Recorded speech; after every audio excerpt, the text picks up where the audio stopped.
Chers fans de foot, chers téléspectateurs et téléspectatrices, bonsoir à toutes et à tous et bienvenue dans ce 61e épisode du Clubhouse de Dribble. Ce week-end, il y avait du football sur tous nos terrains en BGL League, en Ligue 1 féminine et enfin la reprise en promotion d'honneur. Et l'honneur, il est pour moi de présenter cette émission aux côtés de mon binôme, le journaliste Boris Saint-Jalme. Bonsoir Boris, comment tu vas ? Salut Marco, ça va super, un très très bon week-end de football, voilà. Tu as vu des buts ? Moi j'ai vu des buts, ouais. Moi j'ai vu des buts, j'étais sur le terrain où il fallait être. Oui, tu as eu de la chance parce qu'il n'y en a pas eu beaucoup, mais ouais. On va y revenir parce que tu as assisté, tu étais au stade Émile Mériche. Émile Mériche, ouais, Fola, Rodange, un match important entre deux concurrents au maintien et effectivement il y a eu du spectacle, donc c'était sympa. Bon, le spectacle il est aussi en studio, à ma droite, il est de retour pour nous jouer des mauvais tours. C'est le patron. J'espère pas qu'elle accueille. Bonjour à tous. Le directeur de Mental, Simon Béot. On est ravis de te retrouver. Ouais, moi aussi. Ça va. J'étais bien au ski quand même. Ouais, les vacances. C'était bien. On a suivi ce qui se passait ici à distance, un peu de Ligue des Champions. Toujours un œil sur le ballon rond, toujours. Lui aussi, il a un œil sur le ballon rond. Que deviendrions-nous sans nos invités, les joueurs qui provoquent notre enthousiasme depuis les cabines de presse ? Et donc ce soir, il a été l'un des artisans de la large victoire, tu en parlais, du FC Rodange sur la pelouse du Fola. Alors, il a été formé à 3, il a joué avec Bourges en National 3, puis en National 2. Il a fait la montée. International aussi ? Ouais, avec Saint-Martin. Avec Saint-Martin, donc la sélection des Antilles françaises.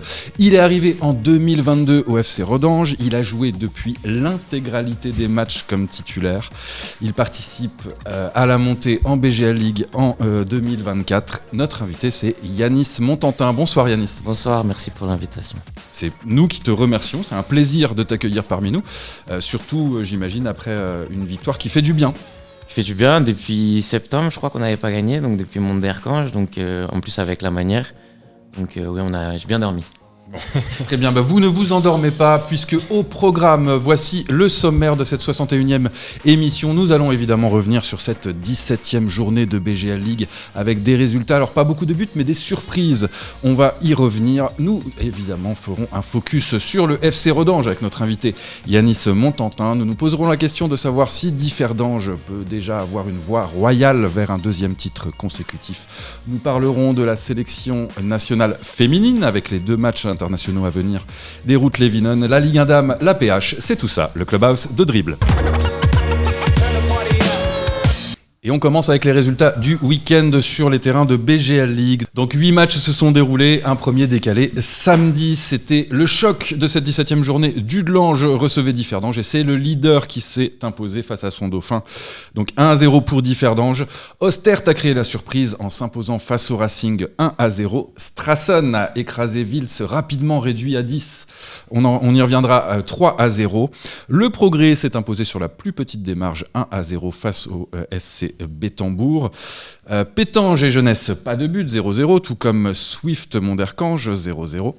Mondorf a cru longtemps à sa victoire, mais s'est fait rattraper à cause du TGV béninois Jodel Dossou qui a inscrit un doublé, et donc Rosport s'impose 3-2 sur la pelouse de Mondorf. Et pendant que je décline ces résultats, vous voyez les buts sur le match Fola-Rodange. Il y en a eu 6, puisque Rodange est allé s'imposer donc 5-1 sur la pelouse du Fola au classement. Donc Differdange, grâce à cette victoire et ce but d'André Mendy, que vous avez pu voir également sur Mental TV, porte 10 points d'avance sur son dauphin. Donc Differdange premier avec 46 points devant Dudelange 36.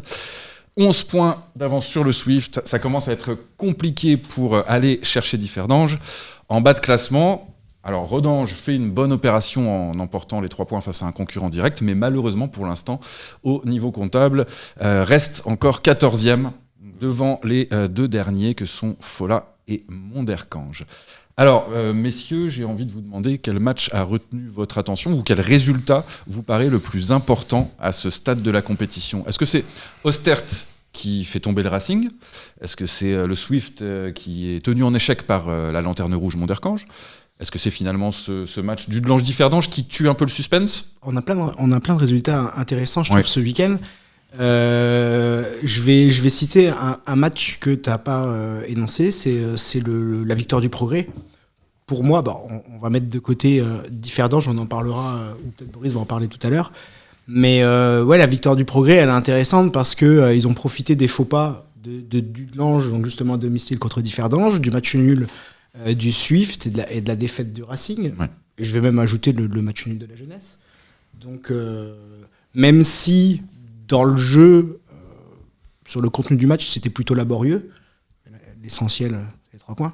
Donc, pour moi, le match du Progrès, je peux avoir 2 matchs. Après, le choc. Hein. Ouais, le choc, c'est difficile de passer à côté. Differdange, ils mettent tout le monde d'accord, 10 points, goal average favorable, donc 11. Moi, je voulais quand même m'attarder sur la petite déception depuis la reprise, c'est le Racing. 0 sur 6. 0 sur 6 face à 2 équipes contre lesquelles, normalement, ils devaient présupposer prendre les points. Voilà, 2 équipes qui jouent le maintien. Au final, ça fait 0 sur 6. On se demandait, à la trêve, ils venaient de battre Differdange, donc peut-être qu'ils pouvaient aller un peu titiller peut-être le titre ou même les places européennes. Et là, en fait, c'est quand même un gros coup de frein sur la reprise. Et du coup, en fait, ils sont un peu dans la mêlée, là, le groupe de 4-5 équipes qui se tiennent en 4-5 points. Ils restent à 3 points de la deuxième place, il n'y a rien de dramatique, mais c'est juste que, il va falloir aller les rattraper, ces points-là. Il faut réenclencher la machine, donc, surtout. Je retiens ça quand même. Et 3 bons points pour Auster, du coup, qui se donne aussi un peu d'air dans la lutte pour le maintien, quoi.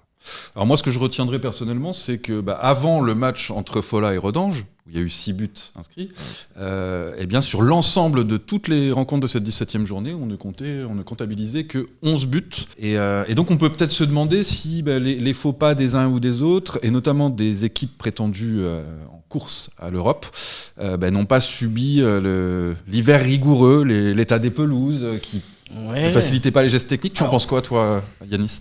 C'est vrai que les pelouses avec l'hiver, franchement, hier quand on a joué contre le Fola, c'était vraiment compliqué. La pelouse a été en et très pourtant, c'est mauvais état. vraiment pas la pire pelouse de BGL League. Hein, ouais, je sais, c'est ce qu'on m'a dit, et que quand il fait beau, c'est une belle pelouse, mais avec l'hiver, surtout avec les températures qu'on a eues, c'était compliqué hier. Donc c'est compréhensible que les équipes avec des joueurs peut-être un peu plus techniques aient un peu plus de mal. Surtout face à des blocs bas en général, je crois. Toi qui joues pour les Antilles, ça handicape aussi. Ouais, ça un handicap parce que des fois, sur des conduites de balle, le ballon est rebondi, puis même sur des appuis, c'est beaucoup plus compliqué, le terrain il est lourd. Donc oui, ça handicape beaucoup. Et mentalement, le froid, y a quelque chose, un impact sur les performances ? Moi, personnellement, non, mais je sais qu'il y a des joueurs qui ont du mal parce que, par exemple, surtout les remplaçants, quand tu es sur le banc et qu'il fait -2, -3, quand tu rentres, tu as les pieds congelés. Donc quand tu es en tribune de presse aussi. Donc c'est compliqué pour rentrer dans ton match. Donc voilà, mais après moi personnellement le froid ça va. J'arrive titulaire donc ça va. Ouais voilà, j'arrive à gérer. Bien, on va revenir justement sur la performance de Yanis Montantin et du FC Redange. Donc nous le rappelons, 5 buts à 1 inscrits sur la pelouse du Fola. Première victoire depuis, alors il me semble que c'était le 29 septembre, donc face à Monderkange. C'est votre 3e victoire seulement de la saison. Est-ce qu'on peut dire, avant de laisser la parole au capitaine de Redange, est-ce qu'on peut dire que, Mehdi El Alaoui a enfin lancé sa saison en obtenant un premier nul très encourageant face à Strasson, et c'était une des surprises de la 16e journée, et en allant s'imposer face à un concurrent direct pour le maintien. Sur les 2 derniers matchs, ils sont sur un rythme d'Européen, donc c'est plutôt positif. Non, mais de commencer une série, c'est déjà bien. Après, il faut voir. C'est un peu trop tôt pour le dire, mais c'est bien de compter ces 4 points. Ouais. Devant, ça avance un petit peu. Hein. Il y a Vils qui a 17 points, le premier non-barragiste. Donc, c'est sûr qu'on a 2 championnats. Hein. Non, mais puis moi, je pense que vraiment pour Redange, ça va leur faire du bien parce que l'arrivée du nouveau coach en cours de saison, alors que ça se passait pas trop mal au début de la saison avec Fred Erinx, voilà. T'as les 2-3 premiers matchs en plus, ils ont des scénarios où ils sont en position de gagner, la Jeunesse, Bétambourg, et finalement ils finissent par perdre, donc ça t'enclenche une mauvaise dynamique. Après, voilà, t'es un peu dans le dur, et je pense que la trêve leur a fait du bien. On en discutait tout à l'heure avec Yanis, la prépa a été corsée, et là ça porte déjà ses fruits, puisque en 2 matchs, 4 points, ils ont fait le taf contre le Fola, ce qui était attendu. Ils grattent un nul à la maison contre Strasson, qui est une très très bonne équipe. Ouais. Donc non, franchement, c'est la bonne dynamique. On va voir pour eux ce que ça donnera par la suite le week-end prochain face à Dudelange. Alors, Yanis, qu'est-ce qui a mis autant de temps à se mettre en place avec Mehdi El Alaoui, en sachant que en général, les changements de coach, notamment quand ça va plutôt bien, c'est pour insuffler quelque chose de différent. Qu'est-ce qui a mis autant de temps à se mettre en place ? Est-ce que la façon de coacher de Mehdi est très différente de celle de Fred ? Elle est très différente, oui, parce qu'il est beaucoup plus exigeant et à tous les postes et surtout d'un point de vue tactique. Donc en fait, Mehdi, il est arrivé avec beaucoup d'infos. Beaucoup d'infos à chaque poste, que ce soit par rapport au système, que ce soit par rapport aux courses quand on a la balle ou quand on n'a pas le ballon. Et ça a été un peu compliqué pour certains à emmagasiner.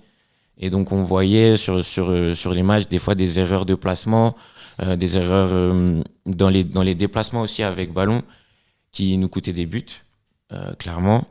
Et l'autre chose aussi, c'est que Mehdi demandait beaucoup de courses. Il demande beaucoup de courses. Et je pense qu'on n'était pas forcément prêt physiquement pour ce qu'il demandait.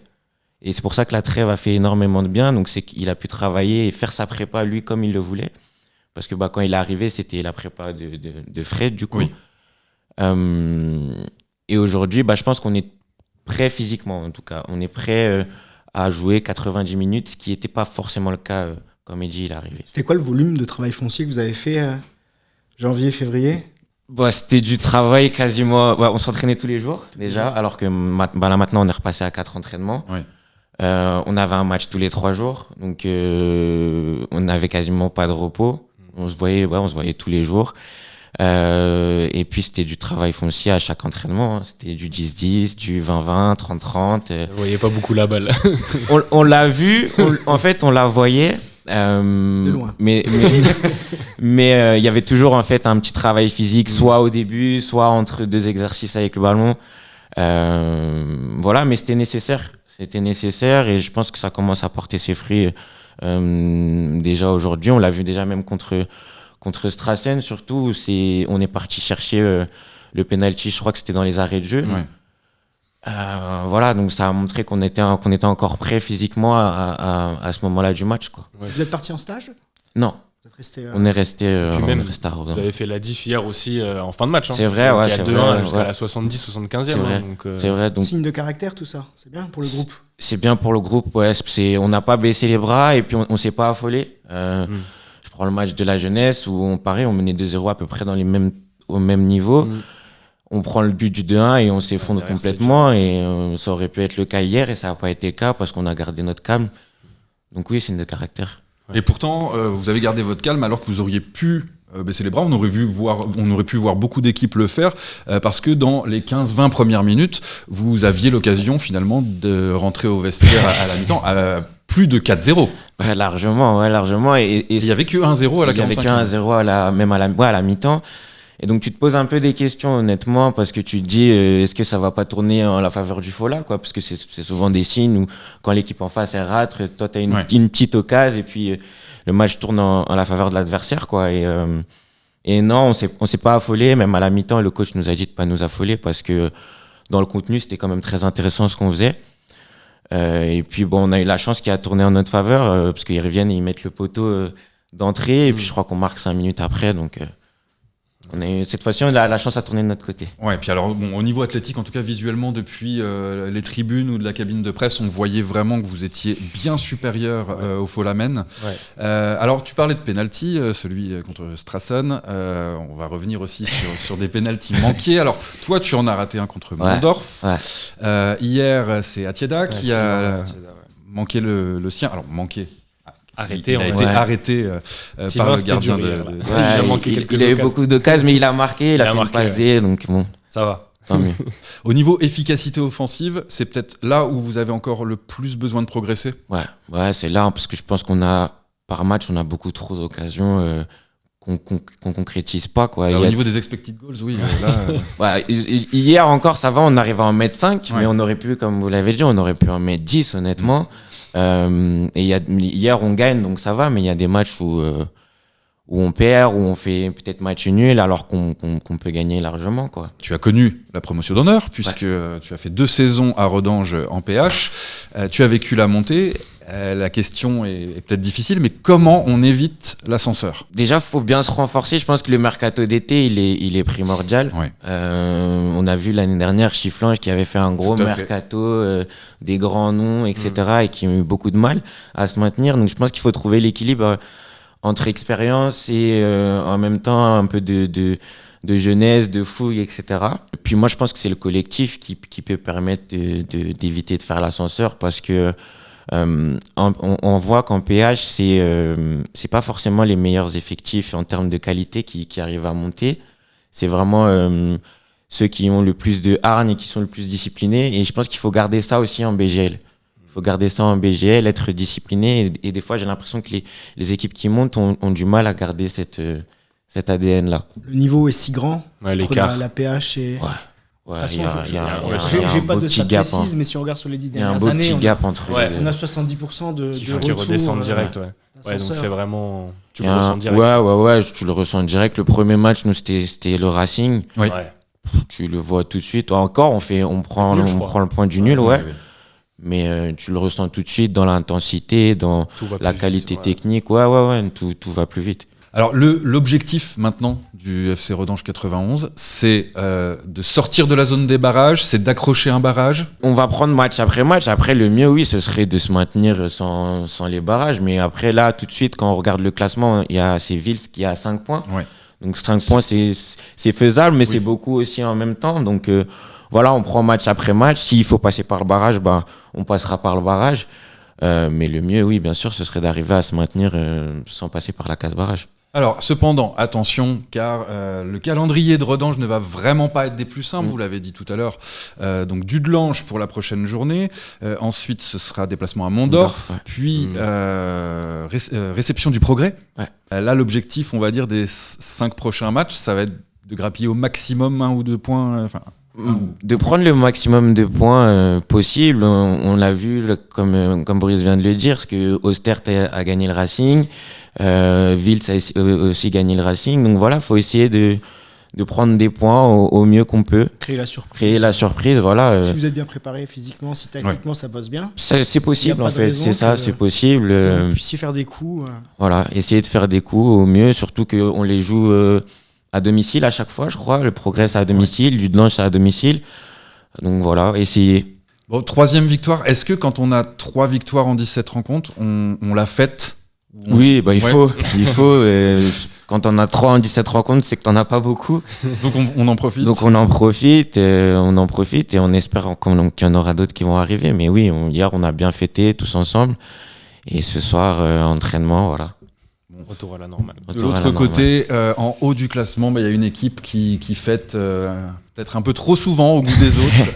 Il s'agit du leader Differdange qui a encore gagné face à son dauphin, donc sur la pelouse de Dudelange samedi. Alors Differdange, est-ce que maintenant, grâce à ce match, à cette victoire face à son dauphin et adversaire du soir, et en regardant les résultats des concurrents, est-ce que désormais la voie royale fait que Differdange est en route pour son 2e sacre consécutif ? La question, je vais vous la tourner de manière un petit peu astucieuse, voire malicieuse. Est-ce que Differdange est trop fort ou est-ce que la concurrence est trop faible ? Je pense que cette victoire est... Allez, ils ont 9 doigts sur le trophée de champion. Je pense que c'était donc vraiment 10 points d'avance sur le dauphin. Pour toi, c'est 9 doigts sur le trophée. Voilà, c'est ça. Je pense qu'ils sont quasiment champions. En fait, c'est au-delà de l'écart, c'est que sur la première partie de saison, ils ont perdu 5 points. Donc, si tu fais le calcul, c'est ça. C'est qu'ils en perdent jamais des points. 15 victoires, un nul, une défaite. Donc, combien de buts encaissés ? 5 buts encaissés. Enfin, c'est-à-dire que c'est une équipe, même sur ce match-là. Les stats sont dingues. Sur ce match-là, en fait, t'as l'impression... Dudelange, tu te dis qu'ils peuvent égaliser, ils sont pas loin. Oui, tout à fait. Mais en fait, l'assise défensive de Differdange, c'est-à-dire qu'à partir du moment où ils mettent le but, le 1-0 en début de match, derrière, tu as l'impression que Dudelange, ils peuvent jouer 5 heures, ils vont jamais marquer, quoi. Oui. C'est tellement costaud derrière. Et c'est la base Non, mais pour Boris, aller au on peut bout, même quoi. se poser la question. Alors, si le championnat s'arrête aujourd'hui, évidemment, c'est pas le cas. Mais si s'arrêtait aujourd'hui, est-ce que c'est pas le plus beau champion des 20 dernières années d'un point de vue Franchement, statistique? c'est monstrueux ce qu'ils font. C'est fou. C'est monstrueux. Comme tu dis, 5 buts encaissés. Est-ce qu'on se rend compte Et- que ça représente 5 buts encaissés Ouais, c'est sur très peu. Sur 17 matchs? 17 matchs. Je crois que le record est à 12 sur une, Après, ils ont un bon sur gardien, une saison Qu'est-ce à 16 équipes. Ah, les gars, le gardien. Oui, le gardien. Ah oui, Oh, Félix le gardien, Ventura, il est oh, costaud. oh. Seconde jeunesse au Luxembourg pour lui. Ah ouais. Et donc, pour répondre à ta question, moi, au-delà du fait que oui, là, on le voit en plus depuis la reprise, les concurrents perdent des points, se font accrocher dans des matchs où c'était pas trop prévu. Il faut quand même mettre en avant que si Differdange, ils ont 10 points d'avance, c'est qu'ils méritent et que ce qu'on voit sur le terrain, les gros matchs, ils les gagnent, quoi. Je veux dire, les concurrents directs du Delange, ils ont gagné 2 fois, ils ont battu le Progrès. Il y a juste le Swift qui a réussi à les accrocher et le Racing les perdre, où il n'y avait pas Jorginho et c'était un peu un match particulier. Mais je veux dire, eux, les petites équipes, ils les tapent et souvent c'est des gros scores en plus qu'ils sont capables de mettre. Donc non, franchement, c'est pour moi Differdange est vraiment très costaud parce que quand tu regardes derrière, même si il y a des petits accros à droite à gauche, les équipes elles sont sur un rythme de plus de 2 points par match. Donc ça reste quand même plutôt honnête et Differdange. Ouais, mais j'ai l'impression quand même que derrière, c'est un petit peu un cran en dessous par rapport Oui, à l'année dernière. Oui, parce que on 5 buts a un encaissés. Swift qui a plein de problèmes. Oui, c'est vrai. On C'est a, vrai aussi. on a le Progrès qui est quand même moins flamboyant C'est vrai. que les 2 dernières saisons. Ouais. Après, t'as un Racing. Alors, du qui s'est Delange, on encore sait tourné. jamais comment le dire, ils sont toujours là. Ouais, Au c'est final, du Delange est fidèle à eux-mêmes, ils sont présents, heureusement qu'ils sont d'ailleurs là. Le Racing, on les attendait pas spécialement Aussi à cette haut. place. aussi haut. T'as l'impression que tout, en plus, les petits trucs comme ça tournent toujours pour eux. Et donc, en fait, quand tous les petits détails tournent toujours en ta faveur, en fait, c'est pas de la chance. C'est que toi, Ouais, tu bien sais sûr. la provoquer. Et je reparle justement du match de ce week-end où Dudelange finit, pour parler un petit peu de Dudelange, qui quand même fait une bonne saison, mais qui finit encore un match important à 10. Mm. C'est le 6e rouge qu'ils prennent depuis le début de saison, donc sur 17 matchs. Ça fait beaucoup. Et ouais. ça fait 4, il y en a 4 des 6 qui sont sur des gros matchs, donc Progrès, déjà à l'aller. Mais le match, en diff. pardon, je te coupe, mais le match est Vas-y. quand même équilibré. Ouais, non. Le match est équilibré. Si annule, c'est pas scandaleux, quoi. Mais... Differdange n'ont pas 10 occasions franches. Non, non. Yanis, je vais me tourner vers toi. Tu les as joués, Differdange.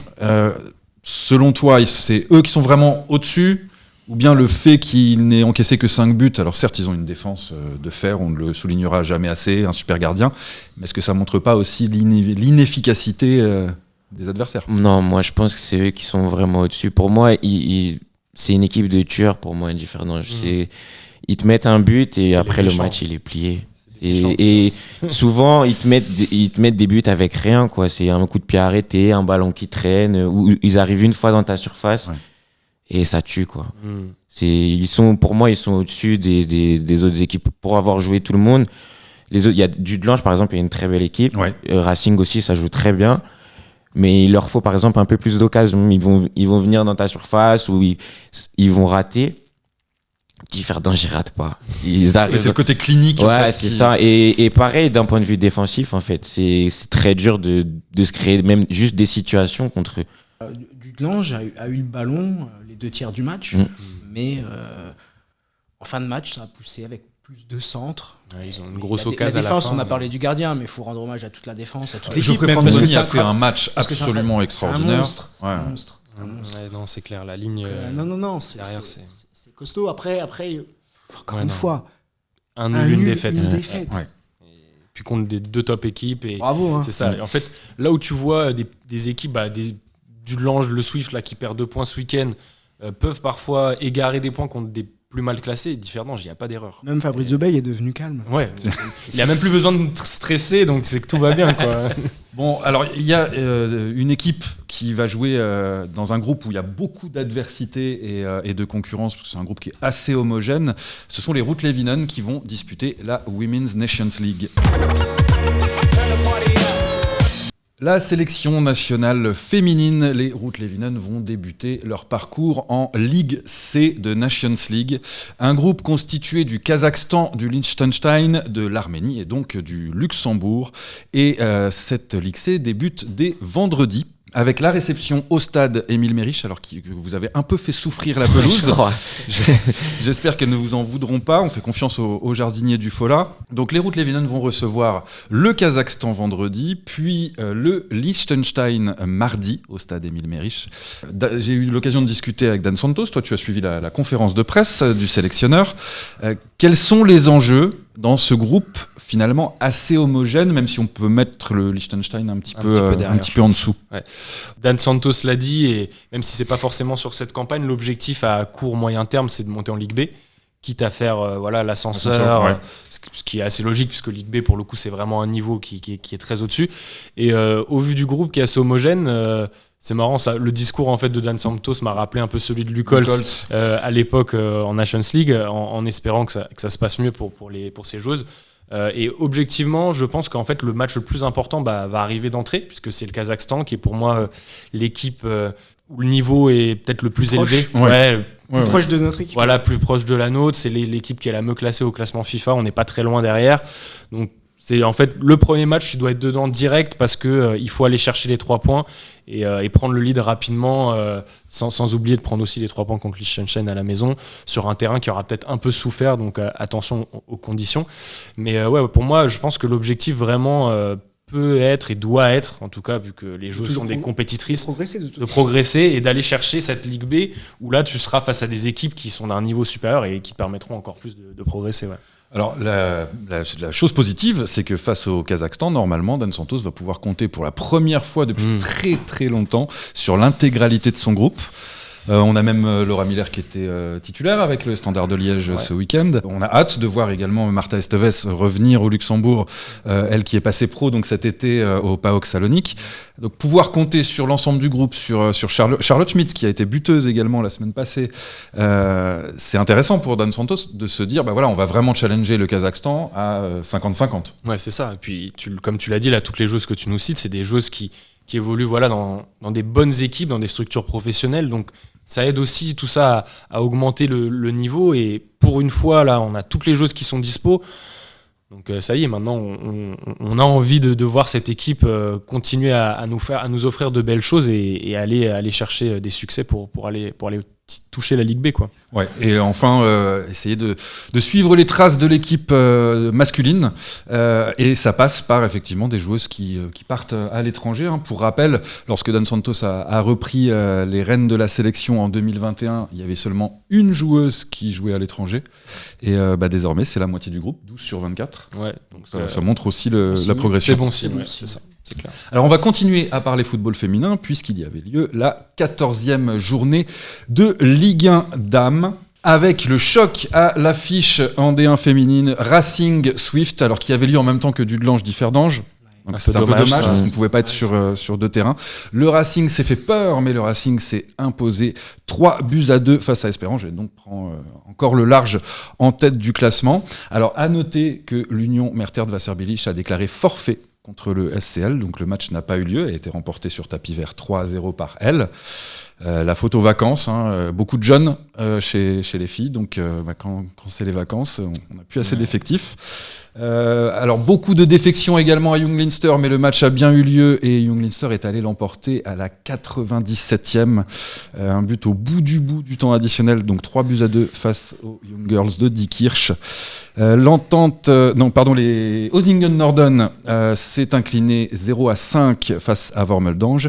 Et puis un match où ça jouait très bien, malgré le froid, c'était le 0-0 entre Differdange et Mamers, un 0-0 qui n'a contenté personne, puisque Young Leinster, par cette victoire, dépasse Differdange. Mamers fait du surplace à la 7e place. Donc, au classement, le Racing devance le Swift et Young Leinster. En bas de classement, donc les 2 promus, Osingen Norden et Mertert Wasserbillig. Yannis, est-ce que tu as déjà assisté à un match de Ligue 1 chez les filles au Luxembourg ? Non, jamais. Eh ben, tu devrais, parce que ce week-end, j'ai assisté à 4 matchs en vrai, plus ceux que j'ai vus grâce aux caméras VO. Le marathonien. Et l'un des matchs où j'ai vu le plus de gestes techniques, alors peut-être que c'était parce que c'était un synthétique, donc le terrain était forcément plus apte. C'était un match de Ligue 1 féminine, celui entre Differdange et Mamers, avec beaucoup de gestes techniques, de travail tactique. Je vous invite du coup à venir voir au moins les Ruth Leuvinen et venir encourager notre équipe nationale. Vendredi au stade Émile Merich, c'est à 19h30. Au-delà de suivre le match, nous distribuerons l'édition 62 de Dribble avec un dossier, Marco, sur l'évolution du football féminin. L'évolution du football féminin, vous y retrouverez des interviews de Dan Santos, Elodie Martins et bien d'autres. Voilà. On fait le point également sur la reprise de Promotion d'honneur, cette fois-ci. Je cherche ma fille. On ne peut pas passer à côté. Avec les 8 rencontres dimanche à 16h, Bissonne est allé s'imposer sur la pelouse du Cupchen Wormeldange 1-0. Mersch et Etzela Ettelbruck se sont séparés sur le score nul et vierge 0 partout. Kergeng caracole encore en tête en s'imposant sur la pelouse de Chifflange, désormais toujours barragiste, donc 2-0. Begen a réussi à s'imposer face à Berbourg et il était temps. Luxembourg City s'est imposé également 2-1 face à Valferdange. Sandweiler a tenu en échec la Licentia Steinsel, 2 buts partout. Mamers a fait le boulot, 4-1 sur la pelouse de Feulen avec encore un but. Ouais, on le dit tout le temps, mais un but de Jäger. Jäger. Et enfin, la jeunesse Canard s'est imposée sur la pelouse de Rumelange, 2-1 au classement. Donc Kergeng seul en tête avec 37 points, 1 point d'avance sur la Terre de Bissonne et 2 points d'avance sur le FC Mamers. En bas de classement, donc Begen et Chifflange sont barragistes. Attention à Mersch et Sandweiler. 15e et 16e. Je vais te laisser la parole de la fin, Yanis, pour commenter un peu cette PH. Toutes ces équipes, tu les as côtoyées l'année passée et la saison précédente. Est-ce qu'il y a une équipe qui, pour toi, mériterait là, de monter en BGL League quand tu vois le niveau réel de la BGL ? Je pense Kergeng. Ouais. Kergeng, après, ils connaissent en plus la BGL. Ils ont l'habitude de faire un peu l'ascenseur. Mais je pense que c'est Kergeng et Bissen. Bissen, ils sont, ils étaient en D1 l'année dernière. Là, ils sont 2e. Ils arrivent à recruter des joueurs de qualité quand même. Ouais. Soit qui étaient en BGL, soit qui étaient dans les meilleurs clubs de PH. Donc je pense qu'ils feraient peut-être bonne figure en BGL.